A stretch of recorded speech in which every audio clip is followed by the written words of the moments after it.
একটি ব্রেকিং নিউজের দিকে নজর রাখি। মালদার হরিশ্চন্দ্রপুরে বোমাবাজি, গভীর রাতে বোমাবাজি, প্রাক্তন স্ত্রীর বাড়িতে বোমাবাজি, প্রাক্তন স্বামীর। বোমার আঘাতে কেঁপে ওঠে গোটা বাড়ি।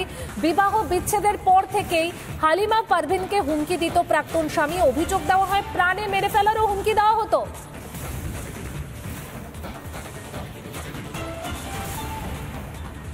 দেখলাম আরো 2-3 জন ছিল, আমি ওকেই দেখতে পেলাম। কে সে? সে রহিমা আছে। হ্যাঁ, রহমতপুর আমি দেখেছি। ঠিক আছে, দেখার পরে তারপরে বমটাতে করলো কিনা সবাই জেগে গেল। বাড়িতে তখন কে কে ছিল? বাড়িতে ছিল বাবা, মা, ভাই আর কি বলে আমরাই ছিলাম, আর কেউ ছিল না। বলছে আমাকে মেরে ফেলবে, বম ফেলে সবাইকে মারতে চায়। ওকে আমাকে বলছে। এর আগে কোনো ঘটনা ঘটিয়েছে? হ্যাঁ, ঘটিয়েছিল। কি হয়েছিল? আগুন লেগে দিয়েছিল। মালদার হরিশ্চন্দ্রপুরে প্রাক্তন স্ত্রীর বাড়িতে বোমাবাজি, প্রাক্তন স্বামীর। অভিযুক্ত স্বামী ঠিক কি বলছেন শোনাই আপনাদের। অভিযোগ দিচ্ছে আমরা ওগুলো তো কোনোই নাই।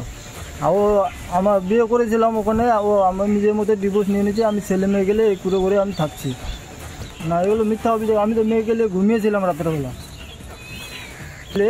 মেয়ে ছেলে গেলে আমরা এখানে থাকছি আমি করে।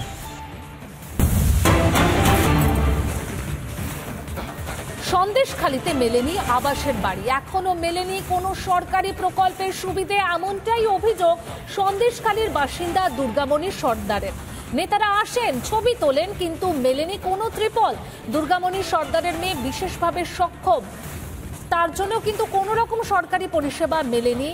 চোখের জল বাদ মানছে না দুর্গামণি সর্দারের, কারণ কোনো রকম সরকারি সুবিধেই তারা পাননি, বঞ্চিত সমস্ত পরিষেবা থেকে। আমাদের প্রতিনিধি সন্তু ঠিক কি ছবি তুলে ধরলো দেখাই আপনাদের।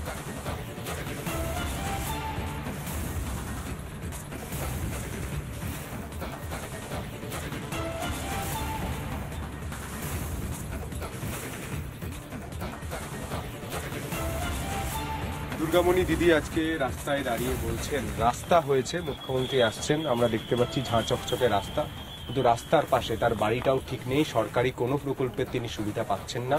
এবং এই সারিবদ্ধ দিয়ে যে সাধারণ মানুষ দৌড়ে দৌড়ে যাচ্ছেন, এই সাধারণ মানুষ তারা বাইরে থেকে আসছেন, সন্দেশখালীর মানুষও নন।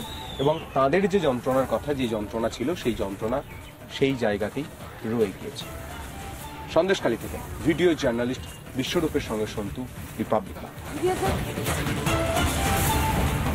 সন্দেশখালীতে আজ মুখ্যমন্ত্রী মমতা বন্দ্যোপাধ্যায়, কিন্তু সন্দেশখালীর যে বাস্তব চিত্রটা, সেই ছবিটা কিন্তু এই মুহূর্তে আপনাদের সামনে তুলে ধরছি আমরা। সন্দেশখালীতে আবাসের বাড়ি মেলেনি, সরকারি পরিষেবা মেলেনি, সরকারি যে বিভিন্ন প্রকল্প রয়েছে সেই সমস্ত সুবিধা থেকে বঞ্চনার অভিযোগ কিন্তু সামনে আসছে। এমনটাই অভিযোগ করছেন সন্দেশখালীর বাসিন্দা দুর্গামণি সর্দার। নেতারা আসেন, ছবি তোলেন, কিন্তু কোনোভাবে সরকারি পরিষেবা মেলে না। দুর্গামণি সর্দারের মেয়ে বিশেষভাবে সক্ষম, তার জন্য কিন্তু সরকারি যে সমস্ত পরিষেবা রয়েছে কোনো পরিষেবাই পাওয়া যায়নি, এখনো পর্যন্ত মেলেনি কোনো সরকারি সুবিধে। বেহাল যে ছবিটা, সেই ছবিটা কিন্তু দেখা যাচ্ছে, বাস্তব চিত্রটা একদম সামনে রয়েছে। ভাঙা চোরা একের পর এক মাটির বাড়ি। দুর্গামণি সর্দার তিনি ঠিক কি অভিযোগ করছেন, কি বলছেন শোনাই আপনাদের। আমার জন্য কি করে যাচ্ছে বলো তো? আমার ঘর দুয়ার হয়নি, কোনো কিছু হয়নি, আমি কোনো টাকা পয়সা পাইনি। তাহলে আমি কিভাবে আমি রাস্তায় বাস করে আছি? তাহলে আমার জন্য কি করছো তোমরা? কি করতেছো?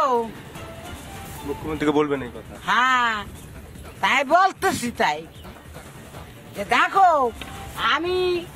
আমি আচ্ছা রাস্তায় বসে আছি, এখনো দেখিয়ে দেবো বাবা। বাড়ি নেই, এখনো বাড়ি নেই। বাড়ি ওইখানে আগে গেলে বাড়ি পাচ্ছে, এইখানে তো সুভাষ মাস্টারের ঘরের সামনে। আপনি সরকারি কিছু সুবিধা পাচ্ছেন না? না, কিচ্ছু পাইনি, আমি একটা বলতে কিচ্ছু পাইনি।